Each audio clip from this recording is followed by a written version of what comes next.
ગુજરાતમાં સાયબર ક્રાઇમનું દૂષણ હવે નવા અને ચોંકાવનારા સ્તરે પહોંચ્યું છે. અત્યાર સુધી બેંક, લોન કે સરકારી યોજનાઓના નામે થતી ઠગાઈ હવે શિક્ષણ સંસ્થાઓ તરફ વળી છે. જી હા, ઠગો હવે શાળાઓના વોટ્સએપ ગ્રુપને નિશાન બનાવીને વાલીઓને ફોન કરી રહ્યા છે અને ઓટીપી માંગી તેમના બેંક ખાતાઓ ખાલી કરી રહ્યા છે. આવો જ એક ગંભીર કિસ્સો નડિયાદની એક પ્રતિષ્ઠિત શાળા સામે આવ્યો છે. શું છે સમગ્ર મામલો, જોઈએ આજના આ અહેવાલમાં. નમસ્કાર, તમે જોઈ રહ્યા છો બોલ ગુજરાત અને આપની સાથે હું છું હેતાલી શાહ.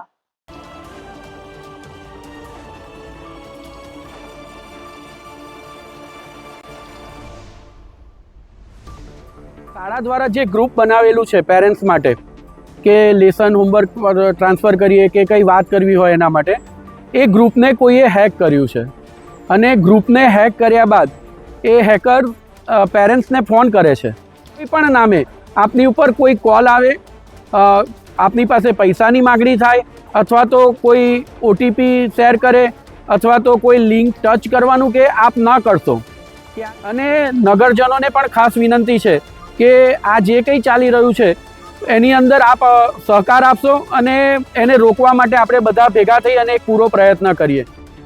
આજે ઘણા દિવસો બાદ આપની સમક્ષ રૂબરૂ આવવાનું એક મુખ્ય કારણ એ પણ છે કારણ કે હવે સાયબર ઠગો જે છે એ સક્રિય થઈ ગયા છે અને એમને હવે અવનવા હથકંડાઓ અપનાવી દીધા છે. નડિયાદની શ્રી સંતરામ મંદિર સંચાલિત સંતરામ ઇંગ્લિશ મીડિયમ તથા ગુજરાતી મીડિયમ સ્કૂલમાં આ ચોંકાવનારી ઘટના સામે આવી છે.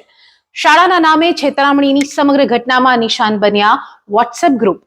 સાયબર ઠગબાજોએ શાળા દ્વારા વાલીઓ સાથે સંચાર માટે બનાવેલા સત્તાવાર વોટ્સએપ ગ્રુપને હેક કર્યું. હેક કરાયેલા ગ્રુપમાંથી વાલીઓના સંપર્ક નંબર મેળવીને તેમને ફોન કરવામાં આવ્યા. ઠગબાજોએ પોતાને શાળાના શિક્ષક કે અન્ય કર્મચારી તરીકે ઓળખાવ્યા. તેમણે વાલીઓને જણાવ્યું કે શાળામાં હવે ઓનલાઈન પ્રેઝન્ટ સિસ્ટમ શરૂ થવાની છે અથવા બાળકનું નામ એમાં એડ કરવાનું છે. આ પ્રક્રિયા પૂર્ણ કરવાના બહાને વાલીઓને ફોન પર આવેલો વન ટાઈમ પાસવર્ડ એટલે કે ઓટીપી આપવા જણાવ્યું અને પરિણામ આવ્યું કે નિર્દોષ વાલીઓએ શાળાના નામ પર વિશ્વાસ મૂકીને જેવો ઓટીપી આપ્યો કે તરત જ તેમના બેંક એકાઉન્ટમાંથી નાણાં ખાલી થઈ ગયા. જોકે કેટલાક વાલીઓની જાગૃતતાના કારણે તેઓ ફ્રોડનો શિકાર બનતા રહી ગયા. એટલે સવારે હું ચાલવા જ ગયેલી ને ચાલતા ચાલતા જ મારા પર ફોન આવ્યો તો મેં એમને કહ્યું, મેં કહું મારી બહાર છું, મેં કહ્યું તમારો નંબર શું કરવો છે? ત્યાં કહે છે મારે નંબર જોઈએ, તમારો વોટ્સઅપ નંબર આપો કહે છે. તો હું બહાર જ છું, હું અમને ઘરે જાઉં એટલે તમને આપીશ મેં કહું નંબર, તમે ફોન કરજો મેં કહું મને. મેં એવું સામેથી પછી કહ્યું પણ એમનો ફોન આવ્યો નહીં. 7:55 ફોન આવ્યો તો મારી ઉપર, પછી ફોન આવ્યો નથી. એમને ઉષા મેડમના ટ્યુશનની ઓળખતા. હવે એ મને ડાઉટ કેમનો ગયો કે પછી ફોન આવ્યો નહીં એટલે મને ડાઉટ ગયો કે આ કંઈક લાગે છે ધારમાં પર.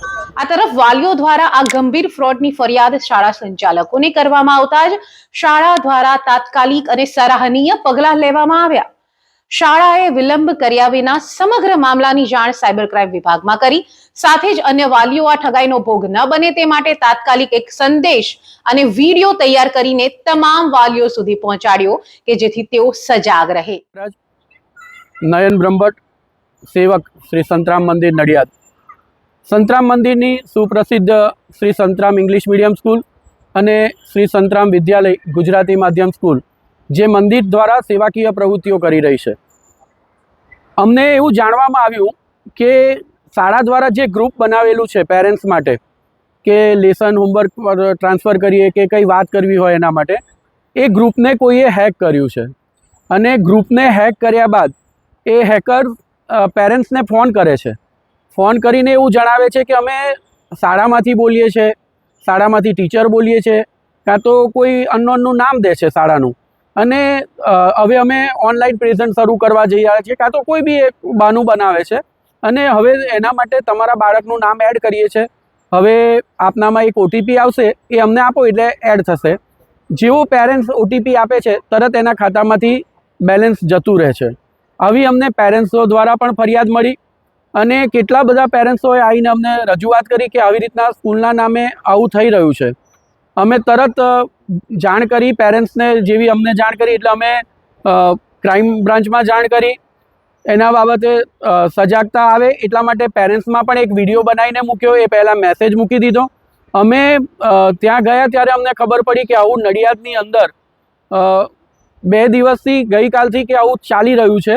અને આ સ્કૂલ માટે જ નહીં, અન્ય કોઈ ટ્યુશનોના ગ્રુપને, અન્ય કોઈ બીજા એડવાળા ગ્રુપમાં ભેગા થઈ અને ત્યાં પણ આવા મેસેજ જઈ રહ્યા છે અને કેટલાય લોકો આનો શિકાર બની રહ્યા છે. અમારા પેરેન્ટ્સને અને નગરજનોને ખાસ વિનંતી છે કે વિદ્યાલયના નામે અથવા તો કોઈ પણ નામે આપની ઉપર કોઈ કોલ આવે, આપની પાસે પૈસાની માગણી થાય અથવા તો કોઈ ઓટીપી શેર કરે અથવા તો કોઈ લિંક ટચ કરવાનું કે આપ ન કરશો, ક્યારેય શાળા આવું આપને જણાવતી જ નથી. અને નગરજનોને પણ ખાસ વિનંતી છે કે આ જે કંઈ ચાલી રહ્યું છે એની અંદર આપ સહકાર આપશો અને એને રોકવા માટે આપણે બધા ભેગા થઈ અને એક પૂરો પ્રયત્ન કરીએ. જય મહારાજ. આ બાબતે અમે જાણ કરી છે અને સાહેબે પણ અત્યારે એમની કામગીરી શરૂ કરી છે અને ખૂબ જ નજીકના સમયમાં લગભગ મને એવી પણ જાણ કરી છે કે અમે ગમે તેમ કરીને એને પકડી લઈશું. અત્યાર સુધી 6-1 વાલીઓએ તો અમને જાણ કરી છે. ઘણા લોકો બીને આવતા નથી સામે, પણ કેટલાય વાલીઓએ એવું કહ્યું કે અમારા ઉપર આવી રીતના ફોન આવ્યા. બન્યું છે એવું કે અમારી પાસે રેકોર્ડિંગ બી છે, બધું જ છે. કોઈ જેન્ટ્સનું રેકોર્ડિંગ છે, કાલે રાત્રે કોઈ બેનની ઉપર ફોન આવ્યો એ કોઈ લેડીઝનું હતું. એટલે કોઈ આખી ગેંગ આ સક્રિય થઈ છે અને ખાસ કરીને ખેડા જિલ્લાને ને નડિયાદને ટાર્ગેટ કર્યું હોય એવું અમને લાગી રહ્યું છે. કયા પ્રકારથી પૈસાની માંગણી કરવામાં આવે છે? બહુ જુદા જુદા પ્રકારથી માગણી કરે છે. એમાં એક અગત્યની બાબત તો એવી છે કે ગ્રુપમાંથી કોઈ પેરેન્ટ્સનો નંબર હેક કર્યો. હવે હેક કર્યા પછી એ પેરેન્ટ્સનું એકાઉન્ટ હેક કરે છે અને એના સંબંધીને ફોન કરે છે કે તમારા આ ભાઈને આવું એક્સિડન્ટ થયું છે કે XYZ, કોઈ બી રીતે એને જરૂર છે તાત્કાલિક તમે નાખો. અને જેવું એ મોકલે છે એમાં ટચ કરે ને એમના પણ સંબંધીઓના પૈસા જતા રહેતા હોય છે. એટલે અમે તો અમારા વાલીને જાણ કરી જ દીધી છે, પણ નગરજનોને અમે ખાસ જાણ કરીએ છીએ કે આવી કોઈ બાબતમાં આવે નહીં, કોઈ ઓટીપી શેર ના થાય, કોઈ લિંકને ટચ ના કરે, જેથી કરીને આપણે સલામત રહી શકીએ. તો અમે વાલીને બોલાવીને જાણ કરીએ છીએ. એટલે અમને હજુ લગીને 5-6 વાલીએ જાણ કરી છે. હજુ એ પ્રોસેસ ચાલુ છે. સવારના 7 વાગ્યાથી આખો સ્ટાફ અહીંયા હાજર છે. હજુ સુધી કોઈ સ્ટાફ ઘરે ગયો નથી અને સતત અમે એની પ્રોસેસ આ ચાલુ છે. મામલે જ્યારે શાળાના પ્રતિનિધિઓ સાયબર ક્રાઇમમાં ફરિયાદ નોંધાવવા ગયા ત્યારે એક મોટો ખુલાસો થયો. તેમને જાણવા મળ્યું કે છેલ્લા 2-3 દિવસથી ગુજરાતની અનેક શાળાઓ, ટ્યુશન ક્લાસીસ અને અન્ય શૈક્ષણિક સંસ્થાઓના ગ્રુપને નિશાન બનાવવામાં આવી રહ્યા છે.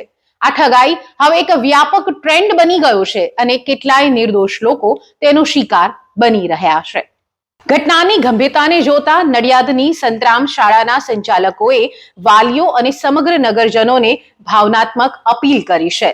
તેમણે કહ્યું છે કે જો તમને શાળાના નામથી કે અન્ય કોઈ પણ કારણસર અજાણ્યા નંબર પરથી ફોન આવે અને તમારી પાસેથી ઓટીપી, બેંક ખાતાની વિગતો કે અન્ય કોઈ પણ ગોપનીય માહિતી માંગવામાં આવે તો ક્યારેય આપશો નહીં.